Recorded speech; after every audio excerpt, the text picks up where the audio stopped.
Supreme court contempt में तलब कर लेती है प्राइम मिनिस्टर ऑफ पाकिस्तान को, फिर प्राइम मिनिस्टर का इसमें क्या कसूर है? सर एग्जीक्यूटिव की पावर्स, एग्जीक्यूटिव का काम है उनको सुप्रीम कोर्ट की नेट सारा कुछ करे। नहीं ना, तो prime minister not the executive, federal government is not the prime minister, it's the cabinet with prime minister. तो फिर सारे तैयार हो जाए। तो कैबिनेट को उन्होंने जो है वो बिल जो है वो पेश किया, वजारत ख़जाना ने, लॉ डिपार्टमेंट ने अपनी राय दी, तो कैबिनेट ने ये फैसला किया कि क्योंकि रेजोल्यूशन पार्लियामेंट का है तो इसके ऊपर पार्लियामेंट से जो है वो रहनुमाई ली जाए।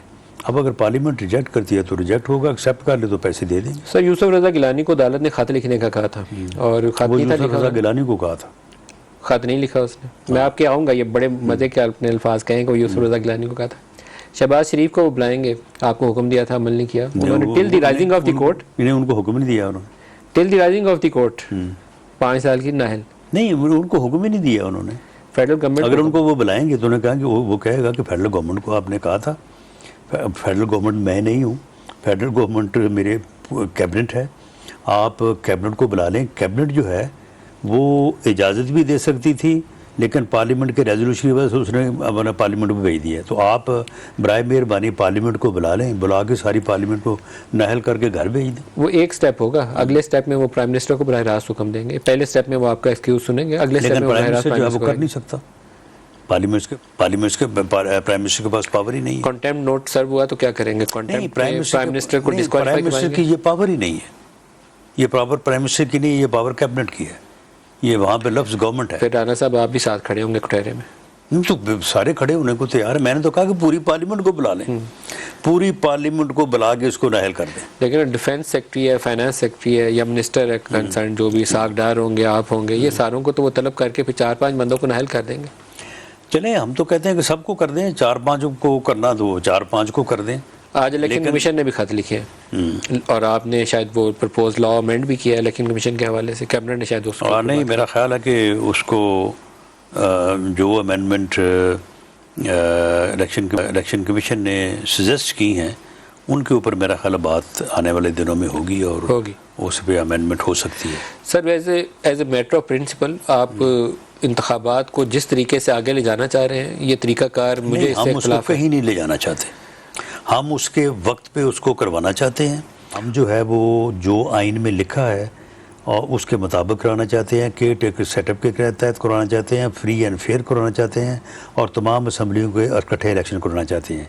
ये जो फितना जो इस मुल्क को अनारकी और अफरा-तफरी की तरफ ले जाना चाहता है, हम इसको रोकना चाहते हैं। बस सिर्फ बात इतनी है, जिस तरीके से कोई नहीं आगे, जिस तरीके से आप इंतखाबात 90 रोज से आगे चले गए ना, तो अब भी ये जाने ही और आगे, अभी 14 मई को भी नहीं आपके कराने का। यानी अब आप मुझे देखें, सियासत में फ्री कैन के माबैन समझौता जो है ना विन विन सूरत हाल पे होता है।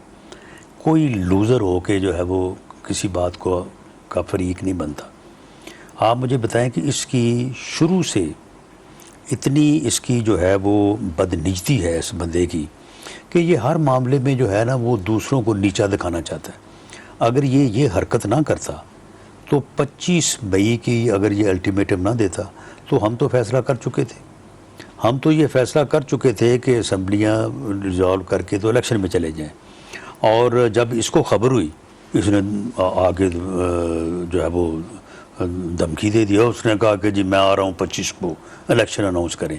यानी ये कि ये अब इन्होंने फैसला कर लिया है, ये इलेक्शन अनाउंस करेंगे और मेरी ऊपर जो है ना वो बल्ले बल्ले हो जाएगी, को हो क्या बात है, उसने धमकी दी है, ये जो गए। तो फिर क्या हुआ? सर खाली इमरान को मत फैसला वापस हो गया। नहीं, इमरान को फैसला वापस हो ना बोले खाली इमरान को। उस वक्त की एस्टेब्लिशमेंट डबल गेम खेल रही थी, लाइन के एक तरफ आपसे खेला जा रहा था, दूसरी तरफ उधर से खेला जा रहा था। चलिए ठीक है, उस वक्त की एस्टेब्लिशमेंट ने चले और कई जगह पे गलती की होगी, लेकिन उन्होंने इसे कहा था कि ये काम ना करो, 25 मई का अल्टीमेटम ना दो, इसे डिले कर दो। ये उनको ये खबर थी कि हम क्या फैसला करने वाले हैं। अब इसी तरह से अगर ये हमारे साथ बैठ आपकी अंडरस्टैंडिंग थी बाजवा साहब के साथ, तो दूसरे साहब ने उन्होंने कहा नहीं, इसमें अंडरस्टैंडिंग की बात ही कोई नहीं थी। ये फैसला था मियां नवाज शरीफ का कि आप गवर्नमेंट को छोड़ें और इलेक्शन में जाएं। तो उनके जो साथी थे उन्होंने कहा होगा कि करो। किन के साथी? जो इमरान खान को सपोर्ट कर रहे थे। नहीं, तो इमरान खान को उन्होंने रोका कि भाई ये तुम धमकी ना लगाओ, तुम धमकी लाओगे मामला ख़राब हो जाएगा। और सिर्फ इसकी इस हट दर्मी और इसके मुतकब्बराना वो ख़ताब की वजह से, धमकी की वजह से ये मामला हुआ। अब उसके बाद आप मुझे बताएं कि कभी लॉन्ग मार्च, कभी जो है वो शॉर्ट मार्च, कभी मैं समुंदर लेके आऊँगा, समुंदर लाने में नाकाम हुआ तो फिर मैं असम्बलियाँ तोड़ दूँगा। अगर इसकी बजाय ये बैठ के बात करता तो शायद इसमें कोई ना कोई चले। अक्टूबर जो है वो मुद्दत पूरी होती है और अक्टूबर में इलेक्शन होना चाहिए, चलो को थोड़ा बहुत आगा पीछा हो सकता था। लेकिन अगर ये कहेगा ना कि मैं इस तरह से धौंस से हमसे कोई काम करवाएगा, कोई काम नहीं। 14 मई को तो आपने इलेक्शन नहीं जी, अगर इस तरह से ये करवाएगा तो बिल्कुल नहीं होगा। 14 मई को तो नहीं करवा रहे, फिर हो सकता है 8 अक्टूबर को भी ना हो, अगर इसने यही रवैया रखा तो। 14 मई तो आप नहीं करवा रहे, आप कह रहे हैं 8 अक्टूबर भी नहीं होगा। 8 अक्टूबर जो है वो मामला ये है कि अगर ये बैठ के बात करें, सियासतदानों वाली बात करें, तो ये मामला जो है ये सुलझ सकता है। और अगर ना करे तो फिर? अगर ना करे तो फिर ठीक है, फिर अगस्त में असम्बलियों की मुद्दत पूरी होगी, उसके बाद केयर टेकर सेटअप आएगा और केयर टेकर सेटअप जो है वो इलेक्शन करवाएगा। सर इसका हल जो था ना, मैं जो सवाल मेरा अधूरा रह जाता है कि आप लोग इलेक्शन से भाग रहे हैं, ये रास्ता दुरुस्त नहीं है। वो मैं इसलिए कर रहा हूँ कि आइंदा भी यही रास्ता दूसरी हुकूमत भी अपना लेगी, तो पोलिटिकल डायलॉग का रास्ता है, आप उससे एंगेज करें। चलें, अगर चलें कोई 8 अक्टूबर में दबा के राय कर ले, 8 अक्टूबर को इलेक्शन हमारे रास्ते की तो आपको फिक्र है कि जी कोई दूसरी अपना लेगी और वो इलेक्शन जो है वो लेट करेगी। क्या लेट करेगी? असम्बलियों की मुद्दत ही पूरी करेंगे ना, हम भी असम्बलियों की मुद्दत ही पूरी कर रहे हैं ना, हमको और बात तो नहीं कर रहे। तो अगर फिर इसका तरीक़ाकार मान लें कि जी असम्बली पहले तोड़ के तो इलेक्शन जो है वो करवा लो, तो फिर मुझे बताएं कि अगली दफ़ा जो पार्टी सिंध में बरसे इक़्तिदार होगी या जो पार्टी पंजाब में बरसे इक़्तिदार होगी, वो असम्बली तोड़ के साल पहले जो है वो इलेक्शन करवा के बरसे इक़्तिदार आके तो पूरा जनरल इलेक्शन जो है उसको फ़ारग कर देगी वो। सर ये तरीक़ाकार आप चाहते हैं कि मुल्क में? सर इस पे आप जितना मर्जी आर्गूमेंट हो जाए, ये जितना मर्जी आर्गूमेंट दें, लेकिन आपका आइन कहता है कि ये पावर चीफ मिनिस्टर की है, या तो उसको आप आइन अमेंड करके उसको शराइत के साथ कर दें। देखें तमाम, अगर 2 साल बाद असेंबली टूट जाती है, मेरा एक सवाल है, 2 साल बाद अगर असेंबली टूट जाती है इलेक्शन नदीम साहब, तो फिर तमाम पावर जो हैं 3 साल इलेक्शन, खा वो एग्जेक्टिव हो खा वो जुडिशरी की हो, तमाम जो है वो जुडिशली जो है वो इस्तेमाल होनी चाहिए, कॉन्स्टिट्यूशनली इस्तेमाल होनी चाहिए, शरारत के लिए नहीं।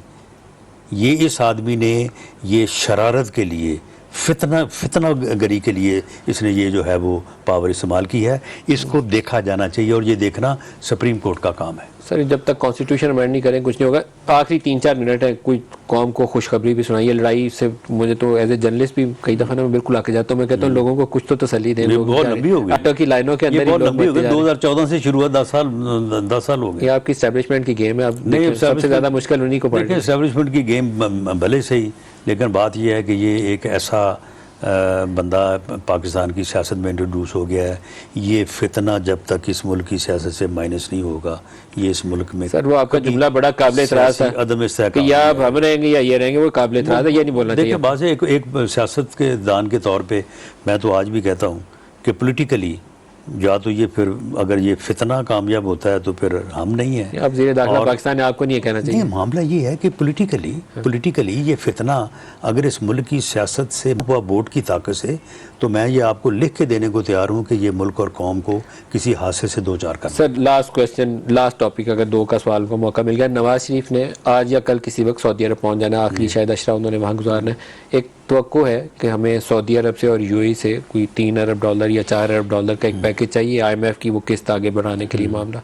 वो हमें इस मुद्दत के दौरान, इनके क़याम के दौरान ही हो सकता है कि पेशरफ्त हो जाए और अनाउंस हो जाए। Is it true? कुछ रोशनी डाल सकते हैं? जी यकीनन, जब वो सऊदी अरब तशरीफ़ ला रहे हैं और वहाँ पे जो रॉयल फैमिली है उनके साथ उनके बड़े दरीना और बड़े इज़्ज़त व एहतराम के मरासम हैं, तो वहाँ पे जहाँ पे वो अल्लाह और अल्लाह के रसूल को राज़ी करेंगे, तो वहाँ पे इस मुल्क और कौम के लिए भी दुआ करेंगे और इंशाअल्लाह ताला अल्लाह ताला उनकी दुआ सुनेगा। सर वहाँ उन्हें अपनी माजी की गलतियों की भी माफ़ी मांगनी चाहिए, एस्टैब्लिशमेंट के साथ कभी मिलकर हुकूमत में नहीं आना चाहिए। और पाकिस्तान अब आएंगे?